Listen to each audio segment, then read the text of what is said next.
कार्पण्य दोषोपहत स्वभाव पृच्छामि त्वां धर्मसम्मूढचेता यच्छ्रेयस्यात् निश्चितं ब्रूहि तन्मे शिष्यस्तेऽहं शाधि मां त्वां प्रपन्नम् शिष्यस्तेऽहं शाधि मां त्वां प्रपन्नम् शिष्यस्तेऽहं शाधि मां त्वां प्रपन्नम्। जय सियाराम। જય સિયારામ. જય તો સિયા આપણે સીતારામ આપણે ગઈ વખતે 17મો અધ્યાય શરૂ કર્યો હતો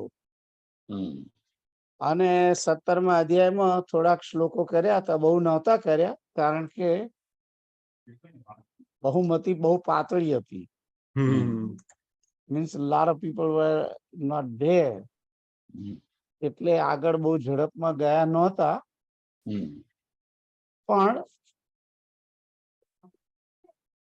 હું ઝડપમાં જ આગળના જેટલે સુધી કર્યા છે એટલા શ્લોકો લઈ લઉં તમને, એટલે તમારું રિવિઝન થઈ જાય જે ના આયા હોય એને. તો અથ સપ્તદશોऽધ્યાય અર્જુન ઉવાચ યે શાસ્ત્ર વિધિમુત્સૃજ્ય યજન્તે સદયાન્વિતાઃ તેષાં નિષ્ઠા તુ કા કૃષ્ણ સત્વમાહો રજસ્તમઃ. તો અહીં આગળ અર્જુને પ્રશ્ન પૂછ્યો છે, અને અર્જુને પ્રશ્ન એટલા માટે પૂછ્યો કારણ કે આગળના ગયા વખતનો જે અધ્યાય હતો 16મા અધ્યાયના એન્ડમાં ભગવાન શ્રી કૃષ્ણ બોલ્યા કે જે વ્યક્તિ શાસ્ત્રના વિધાન પ્રમાણે કર્મ કરતી નથી, શાસ્ત્ર જે કહે છે એ પ્રમાણે વર્તતી નથી, એને સિદ્ધિ પણ મળતી નથી અને એને પરમ ગતિ પણ નથી મળતી અને એને સુખ પણ મળતું નથી. આ રીતની વાત છેલ્લેથી બીજા શ્લોકની અંદર 16મા અધ્યાયમાં કહ્યું હતું, શ્લોક નંબર 27 ની અંદર. બરાબર? તો સોરી 23માં કહ્યું હતું. એટલે હવે અર્જુનને પ્રશ્ન પૂછ્યો થયો, તો કે છે કે તમે એવું કહો છો.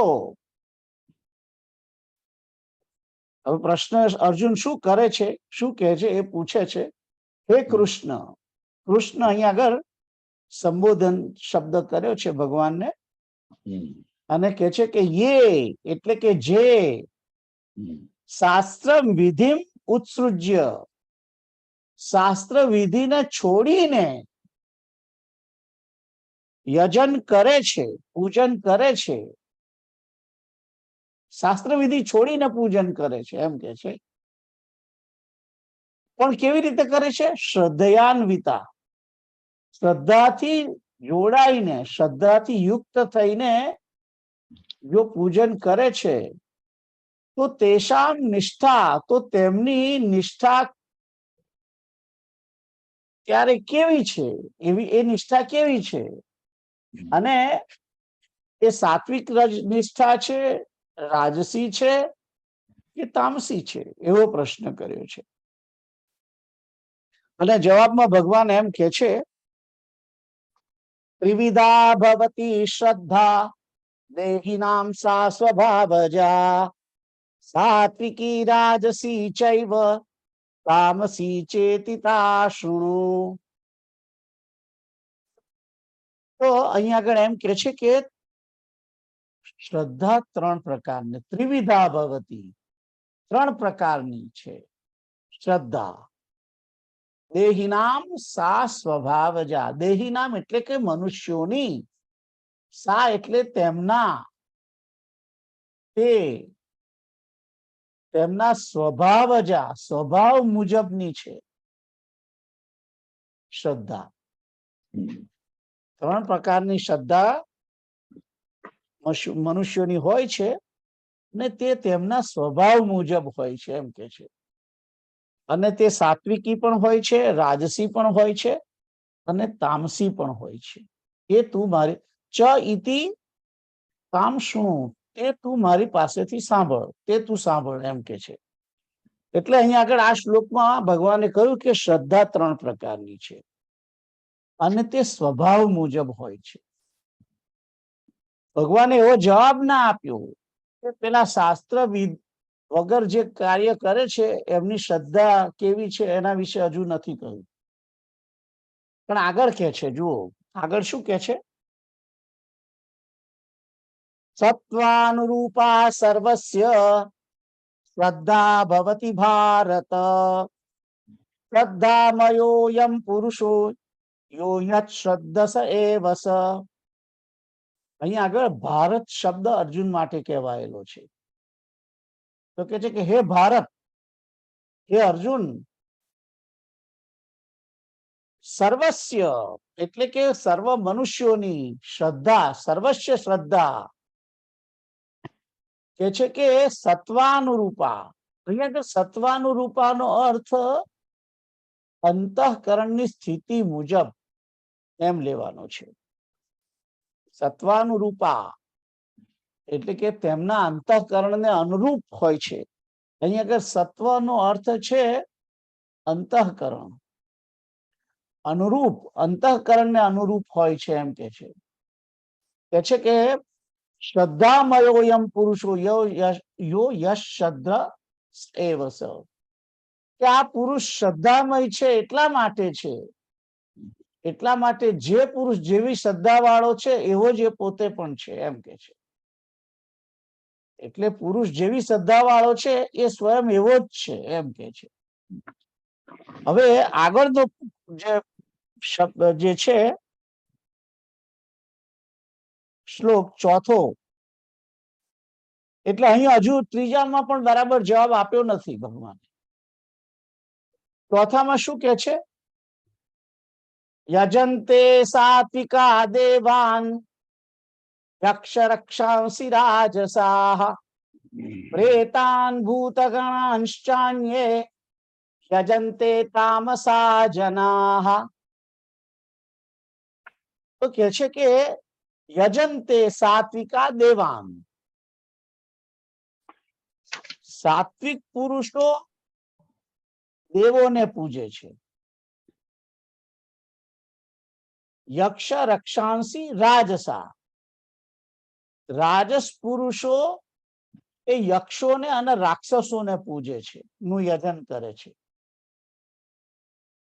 અને બીજી લીટીમાં કે છે પ્રેતાન ભૂત ગણાંશ્ચ અન્યૈ યજંતે તામસા જના, અને અન્ય બીજા જે તામસ મનુષ્યો છે, અન્ય યજંતે તામસા જના, અન્ય બીજા તામસ જન એટલે કે મનુષ્યો છે પ્રેત અને ભૂત ગણોને પૂજે છે, યજન કરે છે, ભૂત અને પ્રેત ગણોનું યજન કરે છે. હવે તમને ખબર પડી હશે કે આપણે બધાએ પોતે પોતાની જાતે નક્કી કરવાનું છે. આ શ્લોક તમને એક પ્રકારની દિશા બતાવે છે. દિશા કેમ બતાવે છે? સાત્વિક પુરુષો દેવોને પૂજે છે, રાજસી પુરુષો યક્ષ અને રાક્ષસોને પૂજે છે, અને તામસી પુરુષો પ્રેત અને ભૂત ગણોને પૂજે છે એમ કે છે. હવે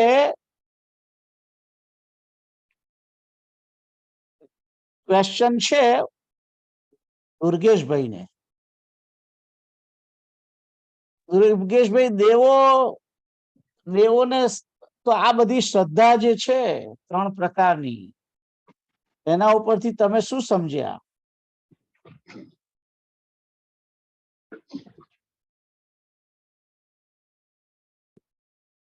મને તમારો ક્વેશ્ચન ખબર ના પડી, પણ આ શ્લોક તમે કેવી રીતે સમજ્યા બેઝિકલી? એટલે સાત્વિક એટલે તો ખબર નહીં, પણ બેઝિકલી જે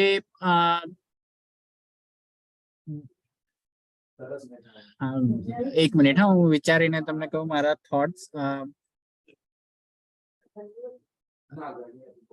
કેતુલ, તમને શું લાગે છે?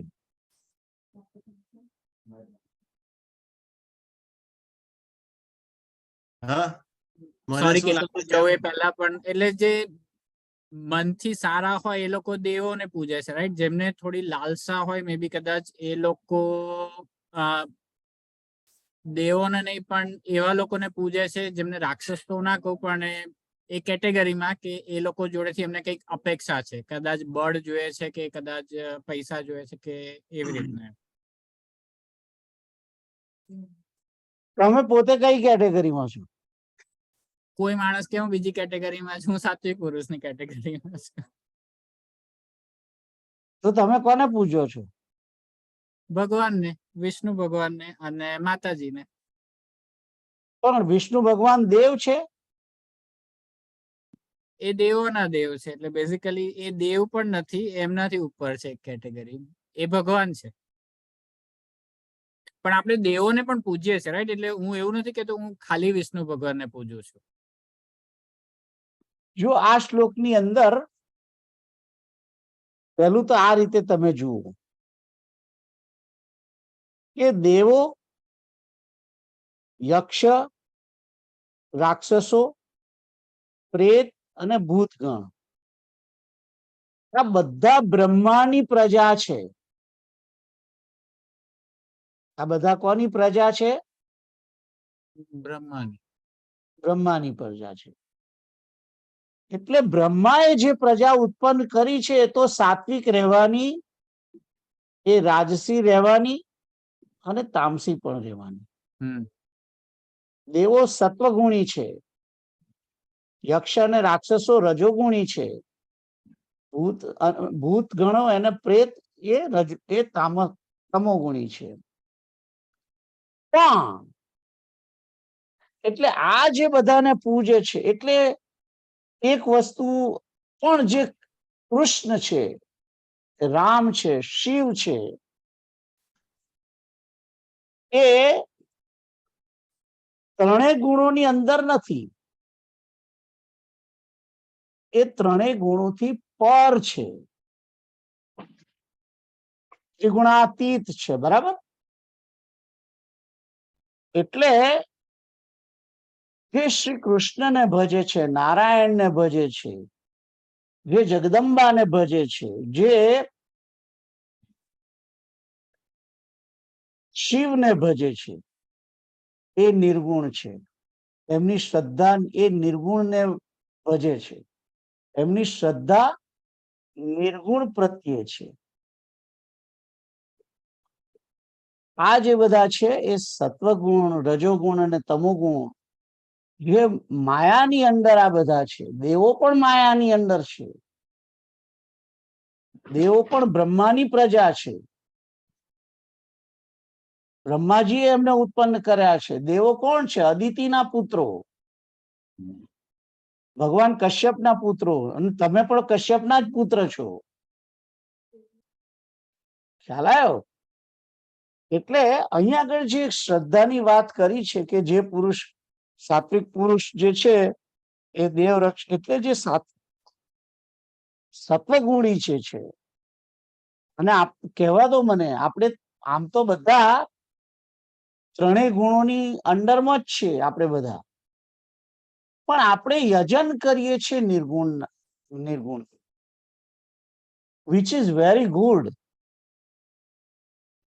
એટલે જ્યારે તમે જે કોઈ દેવતાઓને, જે કોઈ તમારા ઈષ્ટદેવને નક્કી કરો છો, એ ઈષ્ટદેવ તમે વિચારીને કરો, એનું યજન કરો છો, તે એ બ્રહ્માની પ્રજા છે, એ બ્રહ્માથી ઉપર છે.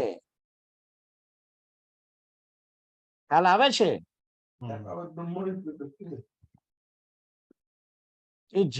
જેનું આપણે યજન કરીએ છીએ, જેનું આપણે પૂજન કરીએ છીએ, એ બ્રહ્માની સૃષ્ટિની અંદર આવે છે કે બ્રહ્માની સૃષ્ટિની બહારની વ્યક્તિ છે? જો બહારની વ્યક્તિ હોય તો એ નિર્ગુણ શ્રદ્ધા વાળો પુરુષ, પુરુષ પોતે સત્વગુણી, રજોગુણી, તમોગુણી હોઈ શકે, પણ જેનું યજન કરે છે એ નિર્ગુણનું છે. અને એની નિષ્ઠા આ ત્રણેય ગુણોથી પાર થઈ અને નિર્ગુણની અંદર જવાની છે, ત્રિગુણાતીત થવાની છે. જે ગુણાતીત કે છે, અને કિરીટ અંકલ, તમને કદાચ યાદ હશે જ કે રામાયણની કથાની અંદર વારંવાર ગુણાતીત શ્રદ્ધાનું વાત કરેલી છે. ગુણાતીત શ્રદ્ધા, ત્રિગુણાતીત શ્રદ્ધાની વાત કરેલી છે. અને ગુણાતીત શ્રદ્ધા જે છે એ રામ, કૃષ્ણ, શિવ એના વિશે છે. કારણ કે આ ત્રણેય દેવો, ઇન્ક્લુડિંગ જગદંબા કહો કે એને દુર્ગા કહો કે રાધા કહો કે જાનકીજી કહો, એ ત્રિગુણાતીત છે. ખ્યાલ ગુણાતીત શ્રદ્ધા, એ ગુણાતીત શ્રદ્ધા છે. અહીંયા આગળ જે ચોથા શ્લોકમાં કહેવામાં આવેલી છે એ સાત્વિક શ્રદ્ધા, તામસી શ્રદ્ધા અને રાજસી શ્રદ્ધા વિશે છે. કોઈને ક્વેશ્ચન છે? ગુણાતીત શબ્દનો મીનિંગ શું થાય? ગુણાતીત શબ્દનો મીનિંગ શું થાય? ગો ટુ, તમે આગળ ભણો છો અને પાછળ ભૂલો છો. તો ગુણાતીત કોને કહેવાય?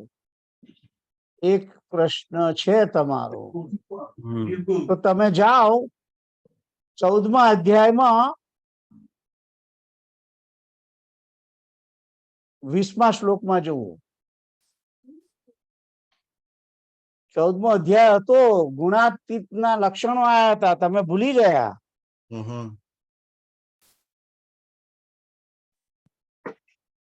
તો એમાં કે છે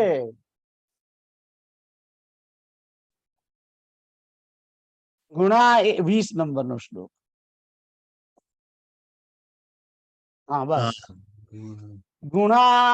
ગુણાનેતાનતીત્ય ત્રિન્દેહી દેહ સમુદ્ભવાન જન્મ મૃત્યુ જરા દુઃખૈર વિમુક્તો અમૃતમશ્નુતે. દેહી ગુણાન એતાન અતિત્ય ત્રિન્દેહી દેહ સમુદ્ભવાન જન્મ મૃત્યુ જરા દુઃખે વિમુક્ત અમૃતમ અશ્નુતે. પુરુષ દેહી એતાન, એ દેહના ઉત્પન્ન કરવા રૂપ, દેહની ઉત્પત્તિના કારણ રૂપ ત્રણેય ગુણોને ઓળંગી જાય છે. ત્રિગુણાન અતિત્ય, અતિત્ય એટલે કે ઓળંગી જાય, ઓળંગીને જન્મ મૃત્યુ જરા દુઃખૈર વિમુક્ત અમૃત અશ્નુતે. જન્મ મૃત્યુ જરા વ્યાધિ ત્રણેય પ્રકારના દુઃખોથી છૂટી અને પરમાનંદને પામે છે. તો આ ત્રણેય ગુણોથી ને ઓળંગી જવાના, સત્વગુણને પણ ઓળંગવાનો, રજોગુણને પણ ઓળંગવાનો અને તમો ગુણને પણ ઓળંગવાનો છે. અને એના પછીનો જે શ્લોક છે એમાં કહ્યું હતું ત્રણેય ગુણથી અતીત થયેલો પુરુષ જે છે, 21 નંબરનો શ્લોક જુઓ. એ ત્રણેય ગુણોથી અતીત થયેલો પુરુષ કેવા લક્ષણો વાળો છે? એટલે સત્વગુણ પણ નહીં, રજોગુણ પણ નહીં, તમોગુણ પણ નહીં, એક પણ ગુણ નહીં, એ નિર્ગુણ કહેવાય. અને નિર્ગુણ એટલે જ ગુણાતીત, ત્રણેય ગુણોને પાર કરીને ઉપર જાય. એ પોઝિટિવ પણ નહીં અને નેગેટિવ પણ નહીં, ટોટલી 0 ની ઉપર જાય. ગુણો ખંખેરી નાખે. હે? ગુણો ખંખેરી નાખે. હા, ગુણોને ત્યાગી દે. ગુણોને ત્યાગી દે એટલે ખંખેરી નાખે. બરાબર, શબ્દ સરસ છે. ત્રણેય ગુણોને ત્યાગી દે. એ સત્વગુણ પણ ના કહેવાય, સત્વગુણથી પણ ઉપર જતો રહે. હમ અમુક ગુણમાંથી રજોગુણમાં જવાનું છે, રજોગુણમાંથી સત્વગુણમાં જવાનું છે, અને છેવટે તો સત્વગુણ પણ ત્યાગી દેવાનો છે. અને ત્રણેય ગુણોથી પર થઈશું તો જ મુક્તિનો સંભવ છે. કારણ કે માયા જે છે એ આ 3 ગુણો વડે બનેલી છે, અને એ માયાના ત્રણેય ગુણોને ત્યાગવા જોઈએ. ત્યારે તમે 3 ગુણ, અને પરમાત્મા જે છે એ 3 ગુણોથી પર છે. એટલે એમની શ્રદ્ધા, એમની જો યજન જે કરીએ છીએ એ નિર્ગુણનું યજન છે. ભગવાન શ્રી કૃષ્ણ નિર્ગુણ છે, પ્રભુ શ્રી રામ નિર્ગુણ છે, ભગવાન નારાયણ નિર્ગુણ છે. આ ત્રણેય ગુણો એમના અંડરમાં છે, એમના નથી. ખ્યાલ આવ્યો? એ નથી, એ એમના ત્રણેય ગુણોની અંડરમાં નથી, ત્રણેય ગુણોથી પર છે. એટલે એ ત્રિગુણાતીત કહેવાય છે.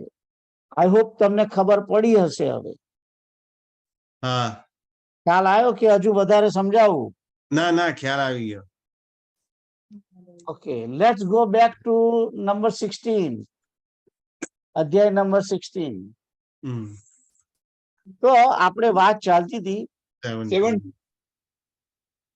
હે અધ્યાય 17 એમ 17 છે. 17, સોરી 17.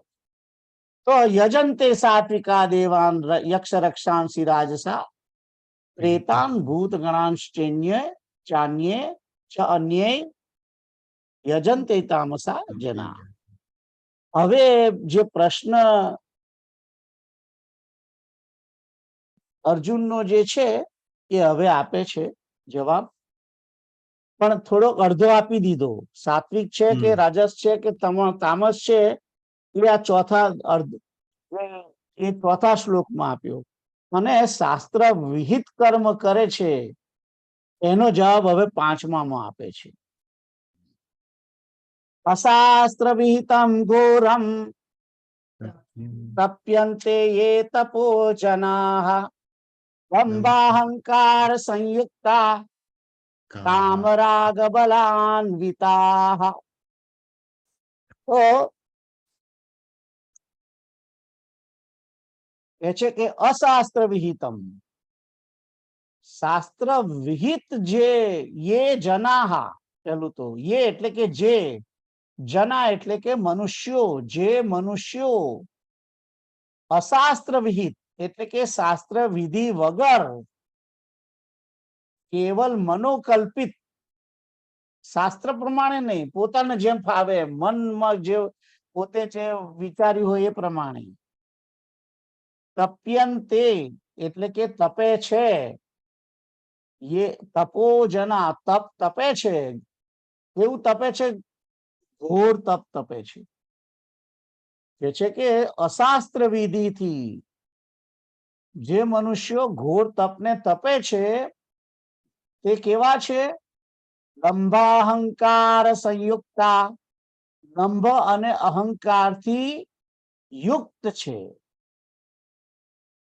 અને કામરાગ બલાન્વિતા, અને એમને કામના, રાગ એટલે કે આસક્તિ, અને બળના અભિમાનથી યુક્ત છે, બલાન્વિતા. હવે જુઓ, શાસ્ત્ર વાંચ્યા વગર, શાસ્ત્ર વિધિ વગર જે કોઈ તપ યજન કરે છે એને આશરો શાનો હોય? એને શાસ્ત્રનો આશરો તો છે ને, આશ્રય છે નહીં. એને આશ્રય કામનાનો છે કે મારે આ પ્રાપ્ત કરવું છે એટલે એ કાર્ય કરે છે. એને આશ્રય આસક્તિનો છે કે વસ્તુ પ્રત્યે એને પ્રેમ છે એટલા માટે, કે વ્યક્તિ પ્રત્યે પ્રેમ છે એટલા માટે એ કર્મ કરે છે. અને એને બળ છે કે મારાથી થશે, અહંકાર અભિમાન જેવું છે. એટલે જે શાસ્ત્ર વિરુદ્ધનું જે તપ તપે છે અથવા યજન કરે છે, પૂજન કરે છે, તેને શાસ્ત્રનું બળ નથી, શાસ્ત્રની પર શ્રદ્ધા નથી, અને કેવલ કામનાથી પ્રેરાઈને, આસક્તિથી પ્રેરાઈને અને પોતાનું બળ છે કે હું કરી શકીશ એનાથી પ્રેરાઈને જે કરે છે એ દંભ અને અહંકારથી યુક્ત થયેલો મનુષ્ય છે, એ વાત કરી છે. કોઈને આ શ્લોકમાં કોઈ ક્વેશ્ચન છે?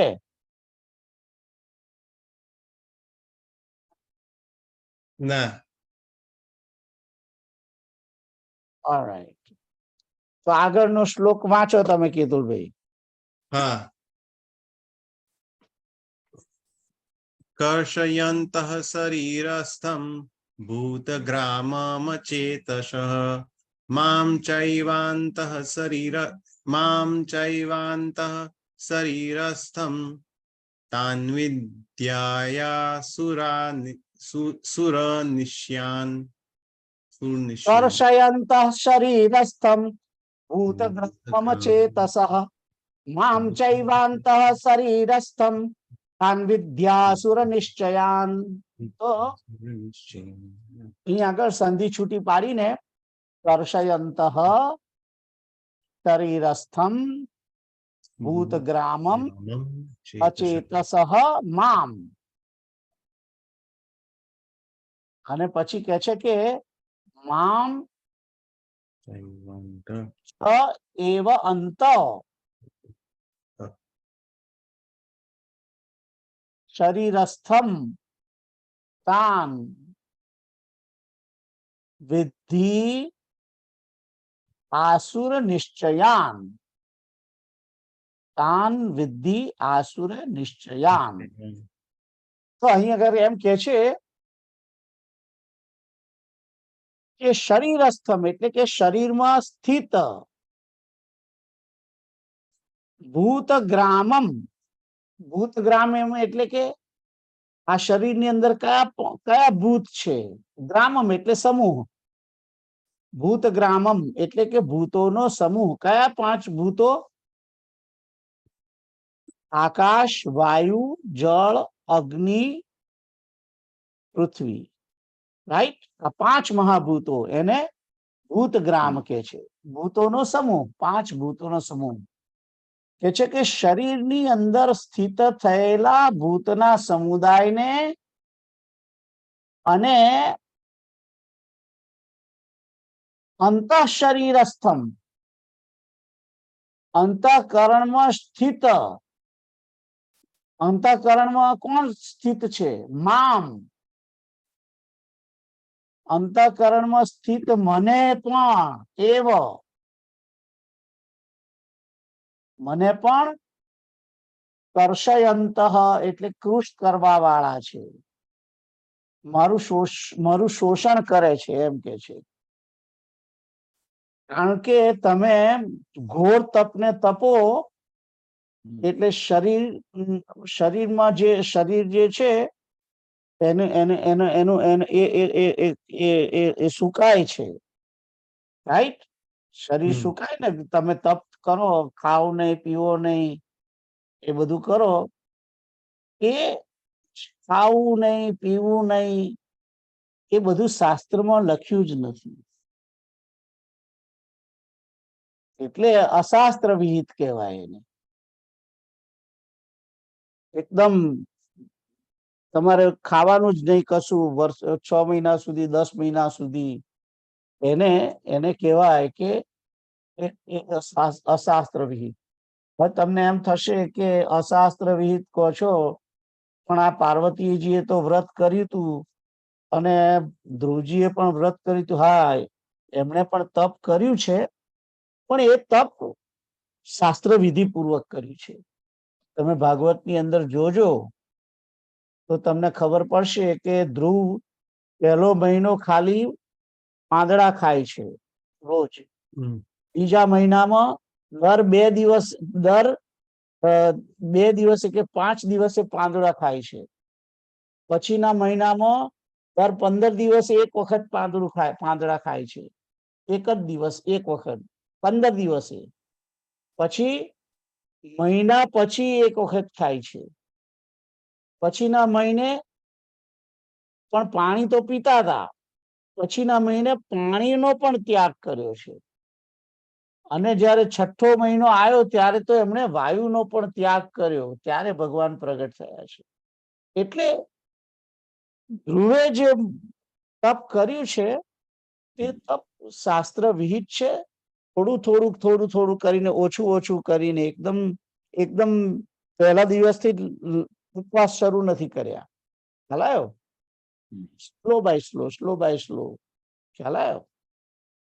એવી રીતે પાર્વતીનું પણ એવું છે. પાર્વતીની પણ જો તમે તપસ્યા જોશો તો એ પણ અમુક સમય પછી ખોરાક લે છે, પાછા પછી બંધ કરી દે છે, પાછો પાંદડા ખાવાનું શોખ રહે છે, પાંદડા એ બંધ કરી દે છે. એટલે એ બધી શાસ્ત્ર વિહિત. પણ આ અહીંયા આગળ જે ઘોર તપની વાત કરી છે એમાં કશું કોઈ જાતનું ગ્રહણ કરવાનું નથી અને કરતા નથી, અને પોતાની જાતે પોતે જેમ ફાવે એમ લીમડાની ધૂણી કરે, મરચાની ધૂણી કરે, ને પાછા ઊંધા લટકાઈ જાય ઝાડ નીચે. એવી બધી જે તપસ્યાઓ જે બધા કરે છે, શાસ્ત્રોમાં છે, પુરાણોમાં આ બધું ગપ્પા નથી મારતો. એટલે આ રીતની જે તપસ્યાઓ હતી જેને જેને રાક્ષસોએ કરેલી છે એ બધી તપસ્યાઓ ઘોર છે. અને એટલે કે છે કે એ શરીરના 5 મહાભૂતોને પણ સૂકવે છે, અને હું રહેલો છું મને પણ કૃષ્ટ કરે છે. અને આવા જે લોકો છે એ અચેતસ છે. અચેતસ એટલે કે જડ, ચેતના વગરના જડ માણસો. અને એ કે છે કે એમને આસુરી નિશ્ચય વાળા જાણ, એમ કે છે કે આસુરી સ્વભાવ વાળા તું જાણ, એમ કે છે આ શ્લોક. તો અહીંયા આગળ જે ઘોર તપ કરે છે એ કેવા છે એની વાત અહીંયા આગળ બતાવી છે. આગળ કે છે તો છઠ્ઠો શ્લોક વાંચો. કોઈને 5મા શ્લોકમાં કોઈને ક્વેશ્ચન છે? ના, આપણે એટલે છઠ્ઠો કર્યો ને, હવે 7મો આવશે ને. તો 7મો, યા 7મો. તો 7મામાં કોણ વાંચે છે? દુર્ગેશભાઈ તમે વાંચો. હું વાંચું છું.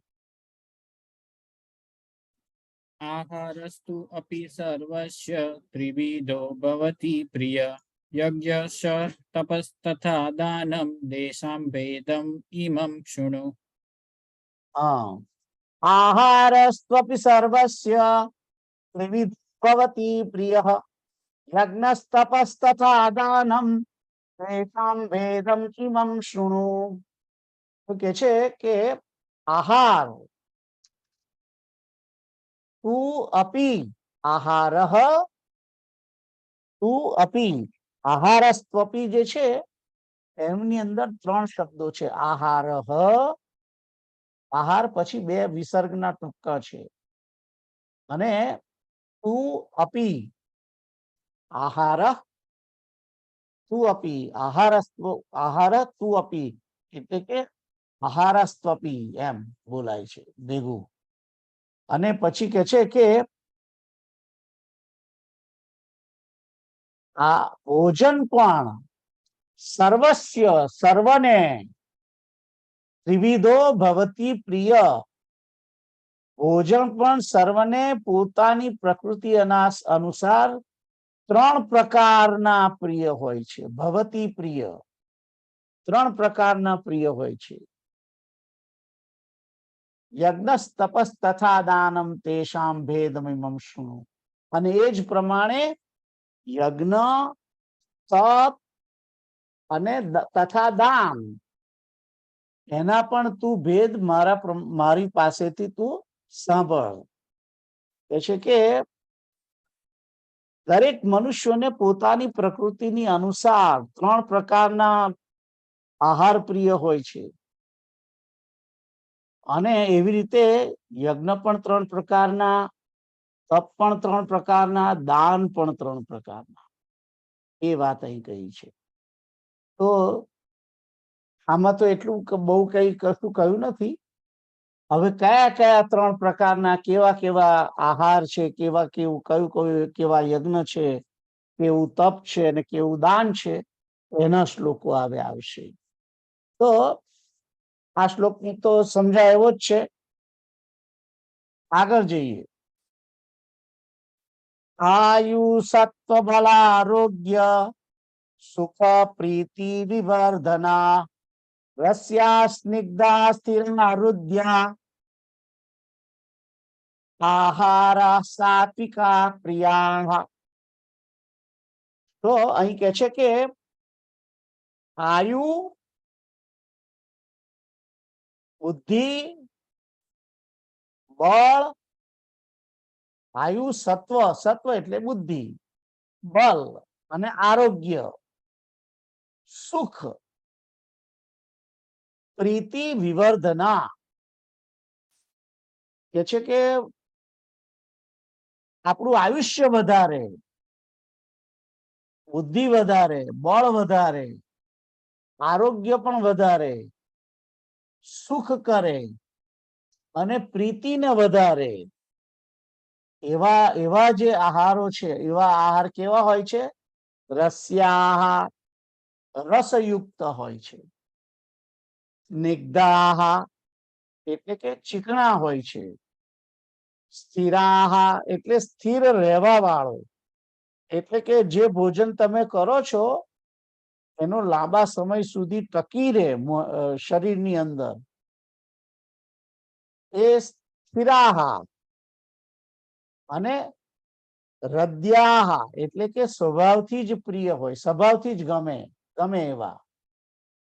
આહારાહ સાત્વિક પ્રિયાહ, એવા આહાર, એવા ભોજન કરવાના પદાર્થો એ સાત્વિક પુરુષોને પ્રિય હોય છે. તો હવે તમે આમ તો ખાધું છે ને બરાબર? જમ્યા છો બધા? હા હા બરાબર. તો હવે સાત્વિક આહાર કયા કયા કહી શકો તમારી થાળીમાં? કહો. સાત્વિક તો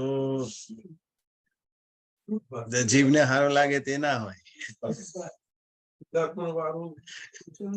મોહનથાળ છે, બરફી છે, પેડા છે, કેરીનો રસ સાત્વિક કહેવાય ને? યા ઉપાક છે, પછી મોહનથાળ છે, મગજ છે. કારણ એડેડ કે એ સુગર બધામાં વાળા સ્નિગ્ધ, એ બધામાં ચીકણું એટલે કે ઘી હોય એ, એમ. અને એ બધા સ્થિર રહેવા વાળા પણ ખરા. બધા ગવ્ય પદાર્થો છે. ગવ્ય પદાર્થોમાં શું આવે? દૂધ, દહીં, ઘી, એ બધા સ્થિર રહેવા વાળા પદાર્થો. અને પ્રિય પદાર્થો કેવા? જે સ્વીટ હોય તે, ગળ્યા હોય તે. ખ્યાલ આવ્યો? આ બધા જે છે આના રસયુક્ત હોય, એટલે કે બાસુદી હોય, એ બધું જે છે એ તમારે પ્રિય કહેવાય, પ્રિય. અને આ સાત્વિક આહાર કહેવાય. બધા ખ્યાલ આવ્યો? તો સાત્વિક મનુષ્યોને આવા આહાર પ્રિય છે, હોય છે, એમ કે છે. સારું, આગળ જવા દો. એના પછીનો શ્લોક વાંચો કેતુલભાઈ તમે. પિત્તલ વાંચે. ઓકે. છે તો મેં જોયા નહીં ને. એ છે, અહીંયા જ છે, એમાં બાજુમાં જ છે. ઓકે ઓકે, દૂર બેઠા છે એટલે હું ટ્રાય કરું. ચાલો. ના ના, આ તો નજીક આવવા દો.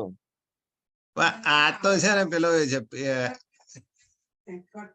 એક્સપિરિયન્સ લેવલ વાળો છે, એટલે તમારાથી જ થાય.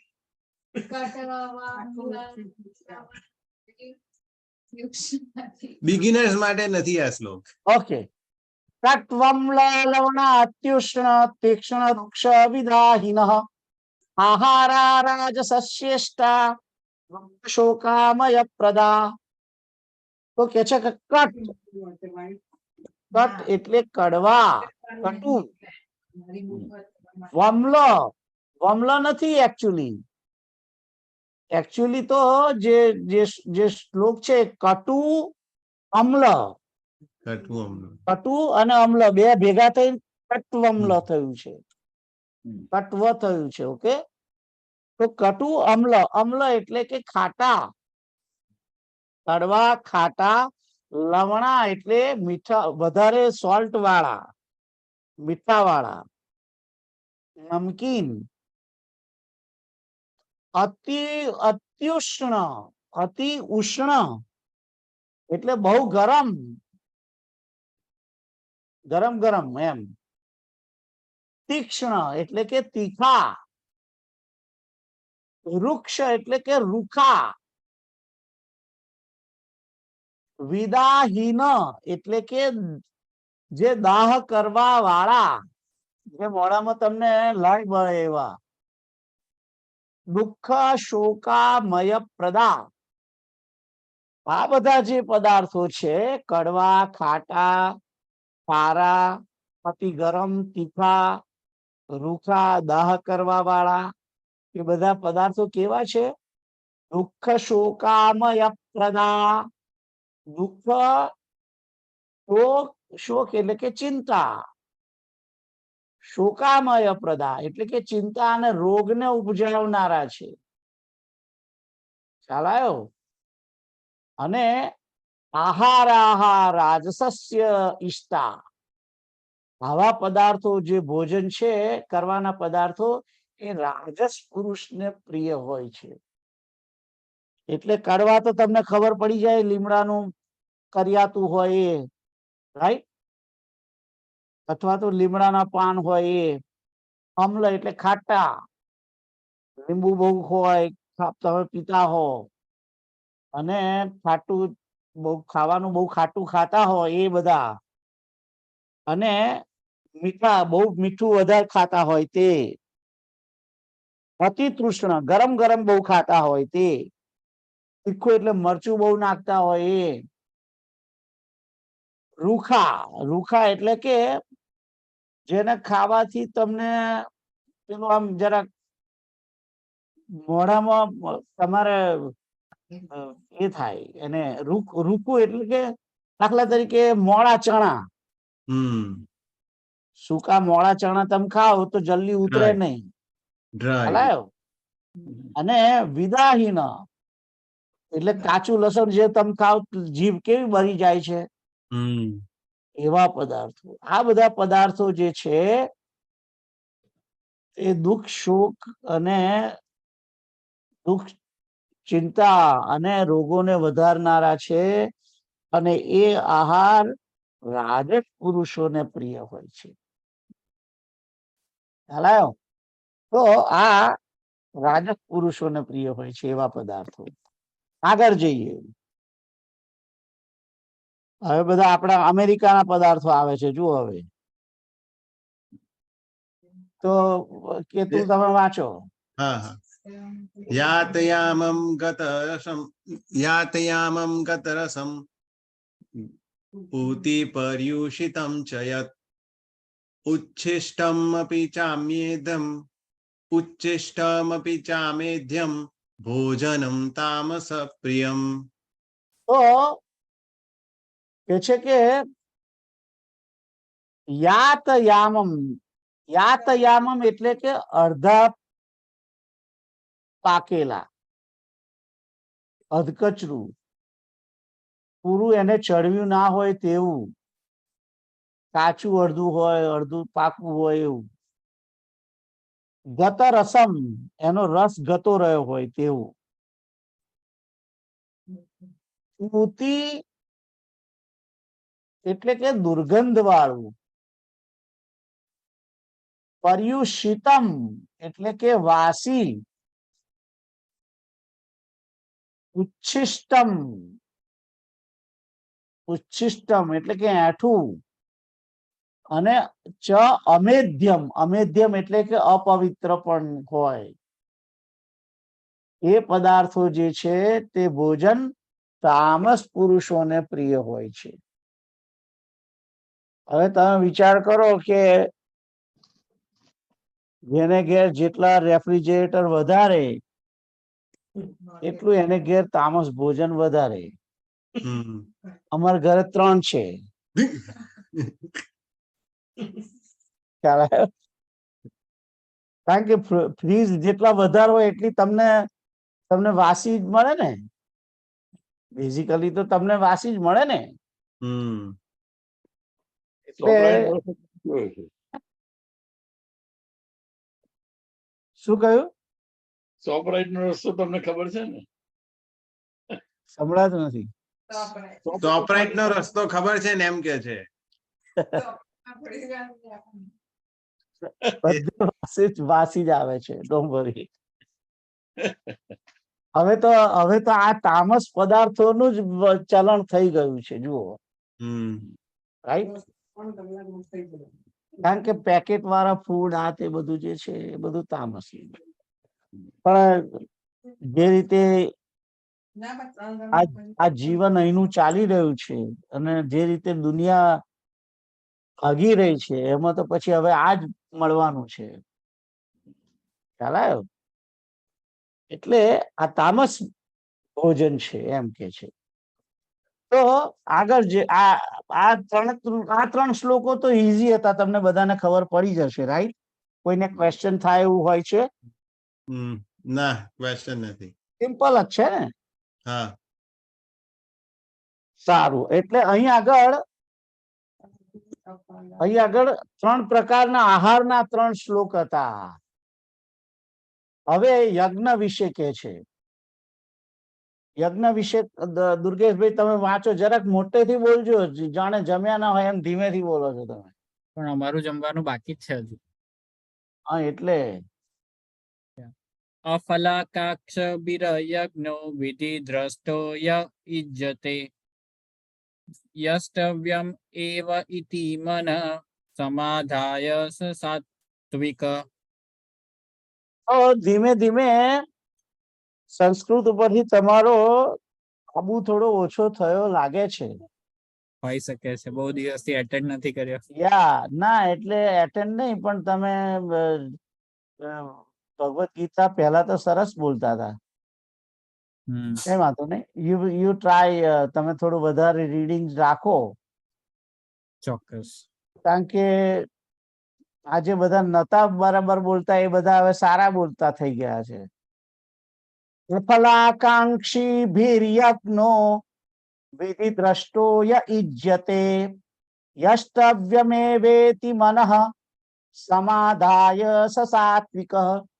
એવો વાંચવાનો શ્લોક, કોઈ પણ શ્લોક વાંચો તમે ત્યારે મેં તમને પહેલા પણ કહ્યું છે, આ અનુષ્ટુપ છંદના શ્લોકો છે એટલે એમાં 8મા અક્ષરે અટકવાનું હોય છે. એટલે તમારે પહેલેથી ખબર હોવી જ જોઈએ કે મારે ક્યાં સુધી બોલવાનું છે, અને એ પ્રમાણે તમે આખી બોલવાની સ્ટાઇલ ચેન્જ કરી શકો છો અને સમજી શકો છો. અને એ તમને એવું પહેલેથી તમે નક્કી, માઇન્ડ તમારું નક્કી કરી દે છે તો શ્લોક વાંચવામાં ઘણો સહેલો પડે છે. આગળ જઈએ. અફલાકાંક્ષી એટલે કે ફળની ઈચ્છા વગર જે કરનારા પુરુષો છે તે અફલાકાંક્ષી ભીર એવું છે.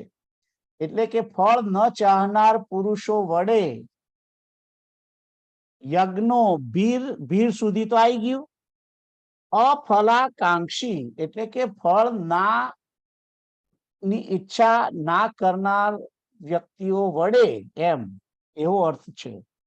યજ્ઞો એટલે કે યજ્ઞ વિધિ દ્રષ્ટો યુજ્યતે.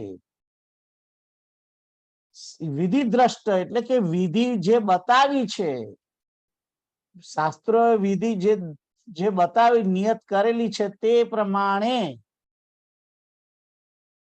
યુજ્યતે, એ રીતે કે છે કે કરવામાં, યુજ્યતે એટલે કે યજ્ઞ કરવામાં આવે તો, યજન કરવામાં આવે તો, યષ્ટવ્યમ, યષ્ટવ્યમ એટલે કે કરવું એ કર્તવ્ય જ છે, એ પ્રમાણે યષ્ટવ્યમ. યષ્ટવ્યમ એટલે કરવું જ કર્તવ્ય છે, આ જ મારું કર્તવ્ય છે એમ સમજીને એવેતિ ઇતિ એવ ઇતિ કર્તવ્ય જ એવ એટલે જ અને ઇતિ એટલે એમ મનઃ સમાધાય મનનું સમાધાન કરીને જો યજ્ઞ કરવામાં આવે તો સાત્વિક સાત્વિક એટલે કે તે સાત્વિક છે. ય ઇજ્યતે ય સ જે યજ્ઞ વિધિ દ્રષ્ટ પ્રમાણે યજ્ઞ કરવો એ કર્તવ્ય જ છે એમ માનીને એવું મનનું સમાધાન કરીને ફળની આકાંક્ષા નહીં રાખનારા પુરુષો વડે જે યજ્ઞ કરવામાં આવે છે ઇજ્જતે સાત્વિક સાત્વિક છે. એટલે કે યજ્ઞ કરીએ છીએ એ યજ્ઞની અંદર પણ આ રીતે હોય તે સાત્વિક યજ્ઞ છે. યજ્ઞ કરવું એ કર્તવ્ય છે એમ સમજીને યજ્ઞ કરીએ. કોઈ તમને કહે કે ફળની આશાથી પ્રેરાઈને તમે યજ્ઞ કરતા હો તો એ સાત્વિક યજ્ઞ નથી. ખ્યાલ આવ્યો? શાસ્ત્ર વિધિથી નિયત હોય, શાસ્ત્ર પ્રમાણે તમે યજ્ઞ કરતા હો, એની વિધિ જે કઈ હોય એ પ્રમાણે તમે યજ્ઞ કરો અને ફળની ઈચ્છા ના રાખવી એ રીતે તમે યજ્ઞ કરો તો એવો યજ્ઞ સાત્વિક છે એમ કે છે. આગળ જોઈએ. કેતુલ તમે વાંચો. श्रीतन्दायतु फलं दम्भार्थमपि चैव यत् इज्यते भरतश्रेष्ठ इज्यते भरतश्रेष्ठं इज्यते भरतश्रेष्ठ तं यज्ञं विद्धि राजसम्. બરાબર. અભિસંધાયતુ ફલમ બ્રહ્માર્થમ અપિ ચૈવ યત વિદ્યતે ભરત શ્રેષ્ઠ તમ યજ્ઞમ વિદ્ધિ રાજસ. તો ભરત શ્રેષ્ઠ એ તો અર્જુન નું સંબોધન છે એટલે એને હમણાં ગણવાનું નથી. હવે કે છે કે તું એટલે કે અને હે ભરત શ્રેષ્ઠ યત દંભાર્થમ યત જે શબ્દ પહેલી લીટીમાં છે તે યત એટલે કે જે યજ્ઞ જે યત એટલે કે જે દંભાર્થમ કેવલ દંભના માટે દંભાચરણને માટે જ ચ એટલે કે તથા ફલમ અપી અભિસંધાય અથવા ફળનું અભિસંધાન એટલે ઉદ્દેશ રાખીને ઇજ્જતે યજ્ઞ કરવામાં આવે તમ એટલે તે યજ્ઞ એ યજ્ઞમ એટલે કે યજ્ઞને રાજસમ વિદ્ધિ એને તું રાજસ જાણ. વિદ્ધિ એટલે જાણ. એટલે અહીંયા એમ કે છે કે હે અર્જુન જે યજ્ઞ કેવલ દંભાચરણને માટે દંભ કરવા માટે અને ફળનો ઉદ્દેશ રાખીને કરવામાં આવે છે એ યજ્ઞને તું રાજસ જાણ. તો રાજસ યજ્ઞ કોને કહેવાય એની પણ તમને અહીંયા આગળ ડેફિનેશન આપી છે. હવે આગળ જોઈએ તામસ યજ્ઞ કોને કહેવાય એ હું પોતે વાંચું છું. વિધિહીનમ અસૃષ્ટાન્નમ મંત્રહીનમ અદક્ષિણમ શ્રદ્ધા વિરહિતમ યજ્ઞમ તામસમ પરિચક્ષતે. વિધિહીનમ શાસ્ત્ર વિધિ વગર અસૃષ્ટાન્નમ એટલે કે અન્નદાન રહિત તમારે ઘેર યજ્ઞ કરે, તમે કરો તો તમારે ઘેરે જે કઈ સદસ્ય સભ્યો આયા હોય એમને જમાડવા જોઈએ, તો યજ્ઞ કહેવાય. એટલે અસૃષ્ટાન્નમ, કે જેમાં જમવાનું ના હોય, યજ્ઞ થઈ જાય એટલે બધા ઘેર પોતપોતાના ઘેર જતા રહે, જેમાં પ્રસાદ પણ ના હોય, એ તામસ યજ્ઞ. પછી કે છે કે મંત્રહીનમ, કોઈ મંત્ર પણ ના બોલવાનો હોય, મંત્ર પણ ના બોલે. અદક્ષિણમ, દક્ષિણા વગર. તમે મહારાજને બોલાવો પણ મહારાજને દક્ષિણા ના આપો, તો એ અદક્ષિણમ. શ્રદ્ધા વિરહિતમ, શ્રદ્ધા વગર તમે યજ્ઞ કરો છો, એ યજ્ઞ તામસમ પરિચક્ષતે. પરિચક્ષતે એટલે કહે છે, એને તામસ યજ્ઞ કહે છે, એમ કે છે. તો આઈ થિંક આ 3 પ્રકારના યજ્ઞોની તમને વાત ઇઝીલી ખબર પડી હશે. કોઈને ક્વેશ્ચન છે? આપણે ઘરે જે કરીએ ને, ના. આપણે એવું જ ને. સારું, તો આપણે આગળ જઈએ, પણ આગળ હવે જવું નથી, કારણ કે આગળ હવે જે 3 પ્રકારના તપ આવે છે, એ તપની વાત આપણે આવતી વખતે કરીશું. બરાબર. તો આપણે 1 મિનિટ ખાલી પેલું સંકીર્તન કરીએ અને પછી પ્રાર્થના કરીએ. શ્રી કૃષ્ણ ગોવિંદ હરે મુરારે, નાથ નારાયણ વાસુદેવ. શ્રી કૃષ્ણ ગોવિંદ હરે મુરારે, નાથ નારાયણ વાસુદેવ. કૃષ્ણ ગોવિંદ હરે મુરારે, હે નાથ નારાયણ વાસુદેવ. શ્રી કૃષ્ણ ગોવિંદ હરે મુરારે, હે નાથ નારાયણ વાસુદેવ. શ્રી કૃષ્ણ ગોવિંદ હરે મુરારે, હે નાથ નારાયણ વાસુદેવ. શ્રી કૃષ્ણ ગોવિંદ હરે મુરારે, હે નાથ નારાયણ વાસુદેવ. શ્રી કૃષ્ણ ગોવિંદ હરે મુરારે, હે નાથ નારાયણ વાસુદેવ. શ્રી કૃષ્ણ ગોવિંદ હરે મુરારે, હે નાથ નારાયણ વાસુદેવ. ઓમ પૂર્ણમદ પૂર્ણમિદં પૂર્ણાત પૂર્ણમુદચ્યતે પૂર્ણસ્ય પૂર્ણમાદાય પૂર્ણમેવાવશિષ્યતે.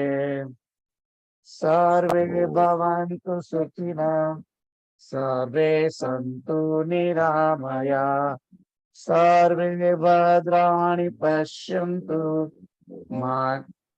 મા કશ્ચિत् દુઃખમાપ્નુયાत्.